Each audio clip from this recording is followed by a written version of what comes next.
to cast our minds back over the last 3 years, to take stock and assess our performance thus far, and to better plot the way forward as we enter and embark on the last lap of the 8th Senate.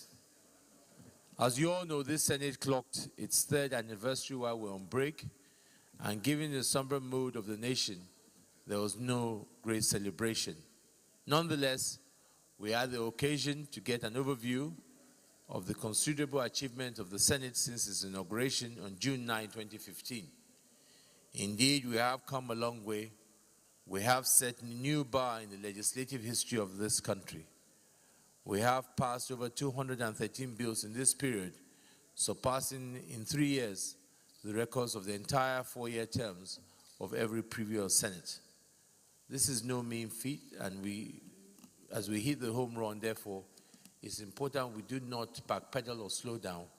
We must intensify our efforts towards doing all that we have sworn to do for the electorate that voted us as their representatives. Distinguished colleagues, you agree with me when I say that the 8th Senate achievement would not have been possible without the support of Nigerians. They gave us the mandate, they trusted us to deliver. The people's confidence in us has been a boon to all our endeavors in this hallowed chamber and has put a spring in our steps with regard to all legislative activities. With the backing of the people, we've been able to introduce a lot of landmark legislation that has helped in boosting and recovering the economy, from CAMA to securities transactions to credit bureau reporting, all those that have helped in upgrading Nigeria's ranking in the ease of doing business. Other landmark economic bills, including the Nigerian Railway Authority, Nigerian Transport Commission Bill. Also, the support in the fight against corruption, the passage of bills on mutual assistance, criminal matters bill, witness protection bill, whistleblower protection bill, and recently the Federal Audit Service Commission bill. You will recall that it was the quick intervention of the 8th National Assembly through the passage of the Nigerian Financial Intelligence Unit bill that saved Nigeria from being expelled from the global community of the Egmont Group. It was in the life of this Senate that we finally split the atom of the once intractable petroleum industry bill after almost 2 decades in the legislative wilderness. We split the bill into 4 manageable parts, and not only have we passed first the Petroleum Industry Governance Bill, we have gone midway in the work on the remaining 3 bills, the administrative, fiscal, and host community components, which have already been taken up at public hearing stage. The clock is ticking, and we must ensure that we conclude work on the remaining PI bills as soon as possible. Nigerians deserve no less. On our many interventions over the last 3 years, we have shown that we're a Senate that is responsive to the needs of the people. This is observable in our constitutional amendment bills that we have passed, particularly among this is Not Too Young to Run bill, which received presidential assent on May 31st, 2018, to the wide jubilation around the country. Due to the momentous generation shift is expected to trigger in national leadership. A youth-oriented focus has similarly informed our engagement with relevant organizations on youth development. We have worked hard to engage and see how we can create more jobs through this. As a people-oriented Senate, we have made major interventions on drug abuse epidemic afflicting our communities, especially the young demographics. In doing so, we have sparked a national debate about drug abuse. We have drafted 2 bills that will be coming before us to tackle the problem, namely Drug Control Bill and Mental Health Bill. It is incumbent on us to introduce these bills for legislative process and for us to pass without delay. As among our most transformative achievements, my distinguished colleagues, is the step that we have taken to make health care a right of Nigerians and to put it within the reach of our entire population of 180 million people. This we have done through the setting aside of 1% of the Consolidated Revenue Fund to establish basic health care fund in the just concluded 2018 budget.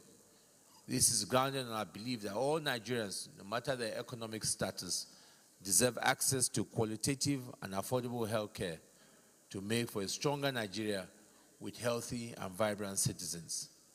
Distinguished colleagues, the foregoing represents some of the recap of the journey so far, and also in a sense map out the challenges ahead of us, which we must face head-on. We are resuming plenary today under a pall of national anxiety and apprehension over the state of insecurity in the country. We have been alarmed at the so many senseless killings of Nigerians, with a high number of casualties in Plateau State recently.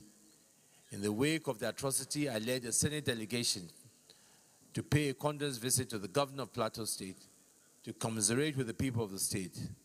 As always, our sympathies are with those who have lost loved ones in this act of barbarity, and we affirm our commitment to ensure peace and security in our country. As you all know, we held the Security Summit some months back, specifically to address the rising security and work out strategies in collaboration with security agencies in safeguarding Nigerian lives. We have set up the ad hoc committee headed by the leader, and we will take immediately this week the report of that committee and forward the recommendation therewith as may be appropriate. Events have shown that we are right to take this step in response to security challenges facing the nation at this time.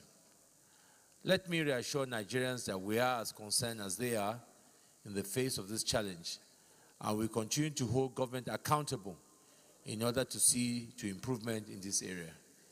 In addition to the Security Summit earlier mentioned, we held briefings with security chiefs in a bid to better understand the problems, and we have urged them to table their requests for more funds so that the legislature can work on this aspect as well to better equip the security forces to protect lives and property. Through our oversight functions, we can ensure proper utilization of such funds so that we will have full accountability in the management of current security crisis. I must say once again that the responsibility for ensuring security rests with each and every one of us. Issues of criminality are involved in these heinous acts, and the vigilance of our community leaders and average citizens is crucial to assist the security agents to do their job. For us at the Senate, it does seem that these issues are also an indication that we might have to take time again to revisit the issue of state police and other changes that are necessary, and devise a framework for mopping up the millions of light weapons in circulation within our borders. Meanwhile, let me use this opportunity to call for calm on all sides. We have called many times for unity and tolerance. We must remind ourselves of the imperative of peace at this difficult time in our nation. Moderation is needed in our speech and our actions as responsible citizens, even in what we may deem as provocative situations. We must therefore, all of us, be careful of speech that has the potential to heat up the polity and heighten tensions. We implore the media also to exercise great responsibility in their reporting. Fake news can lead to dire consequences that we can't ill afford. Nigeria is the only country we have. Distinguished colleagues, it is clear that internal tensions are also a reflection of the economic condition of our citizenry. We therefore be calling on our stakeholders to fast-track the outstanding economic bills so that we can pass in order to create the environment that will deepen growth and development. To this end, I call on committees that have not reported on their various mandates to quickly do so that we can conclude work on outstanding bills. Happily, the 2018 budget has been signed by the President. We call on the Executive to expedite the release of funds for budget implementation so that our people can begin to see the positive impact in their lives. On our part as Senate, we must continue to exercise our oversight functions to ensure successful implementation and value for money. Naturally, we continue to work towards reforming the budget process. Clearly, it is necessary for the Executive and Legislature to work towards a more robust engagement in need for better budget environment. In closing, my distinguished colleagues, let us maintain the standard we have set for this historic 8th Senate, the remaining work on constitutional review process, the pending concurrence issues, unconcluded bills, especially the 3 PIB components outstanding, all demand our urgent attention. As we inch closer to the 2019 electioneering period, I urge us not to lose focus. The divided attention of the legislature is not in the interest of the country. We must not be distracted. It is incumbent on us, therefore, not to allow politicking get in the way of our first duty to the Nigerian people as senators of the Federal Republic of Nigeria. On this note, I charge us all to fasten our seatbelts and power on with the work we have been tasked to do. Posterity is watching, and history will vindicate us if we do the job with diligence and in truth. I thank you, my colleagues.